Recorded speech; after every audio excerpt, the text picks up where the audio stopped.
सबको प्रणाम कर रहा हूँ। अभी ये जो संख्या आप देख रहे हैं युवाओं का, ये वो युवा लड़के हैं जो सबसे पहले मूल रूप से बगहा के रहने वाले लोग हैं।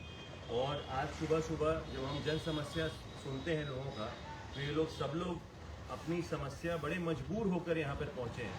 हम लोग अभी आप देखे होंगे एक यात्रा निकला है जहाँ बिहार में नौकरी दो यात्रा का कार्यक्रम चल रहा है, और उसी समय कितना बड़ा उदाहरण आ रहा है इन बच्चों का, जो बड़े विश्वास के साथ मेरे पास आए। तो मैं चाहूँगा पहले ये लोग अपनी बात बताएं कि क्या इन लोग के साथ हुआ, क्यों मेरे पास आए, बताओ ज़रा, बताओ। हाँ। हम लोग 2011 के बाद से एक भी होमगार्ड का भर्ती नहीं आया हम लोग का। इसी इस समय से हम लोग तैयारी कर रहे हैं, बाद में पता चल रहा है कि यहाँ सीट नहीं है, तो हम लोग इतना दिन से मेहनत कर रहे हैं। पूरे बिहार के अंदर जी जितने जगह है, पूरे बिहार के अंदर हर कोने में होमगार्ड का सीट है।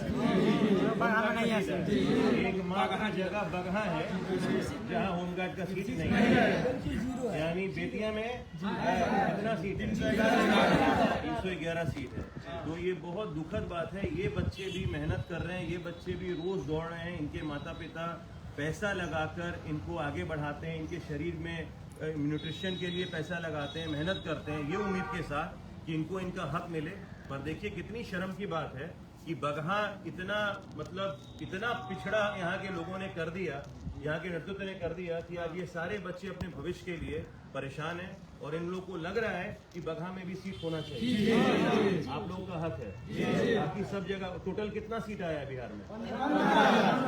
15,000 सीट आया है। यानी उन 15,000 युवाओं को बिहार के कोने कोने के जिले में 15,000 बच्चों का भविष्य बनेगा।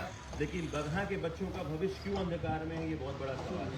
ठीक है, आप कुछ बोल रहे थे, उधर कोई कुछ बोल रहा था, और किसी को कुछ बताना है? तुम क्या बोल रहे थे, बोलो।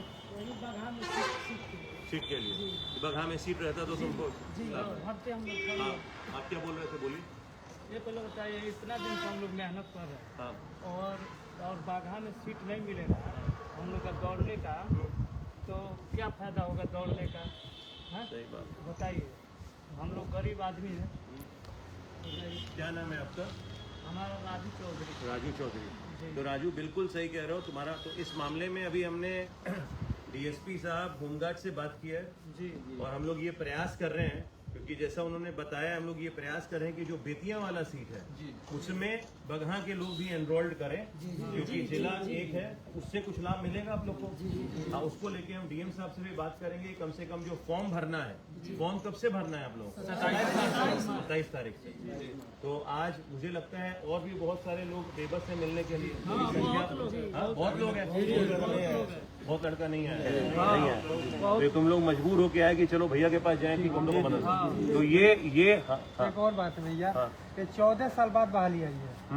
इसके पहले बहाली नहीं आया था, 2011 में आया था, तो उस समय जो भरे थे उनका बहाली क्लियर हुआ 2014 में। हम लोग 14 साल इंतजार किए, उसके बाद पता चल रहा है कि बगहा को निकले।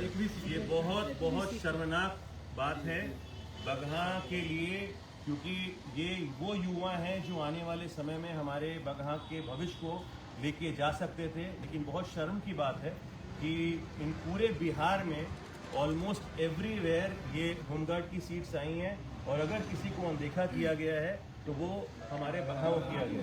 तो मैं उन नेताओं से भी अनुरोध करूंगा जो यहाँ पे कई विधायक हैं, सांसद हैं, मंत्री हैं, राज्यसभा सांसद हैं, सबसे अनुरोध करूंगा कि बगहा के बच्चों के भविष्य के लिए आप लोग भी आवाज उठाइए, और इन बच्चों के लिए अगर सीट कुछ उपलब्ध हो सकता है तो वो सीट उपलब्ध करवाने का काम कीजिए। ठीक है, हम लोग तो सबसे महत्वपूर्ण बात है कि आज इन बच्चों का भविष्य का 16 साल इंतजार करने के बाद 15,000 सीट पूरे बिहार में आता है। लेकिन हम लोग बगहा के जो इन युवा भाई हैं, देखिए सबका चेहरा देखिए, हर चेहरा जो है मायूस पड़ा हुआ।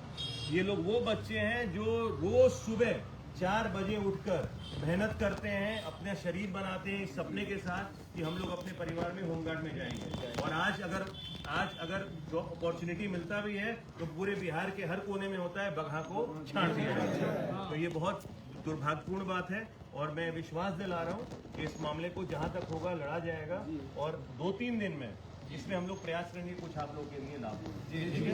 चलिए, बहुत बहुत धन्यवाद, सबको प्रणाम।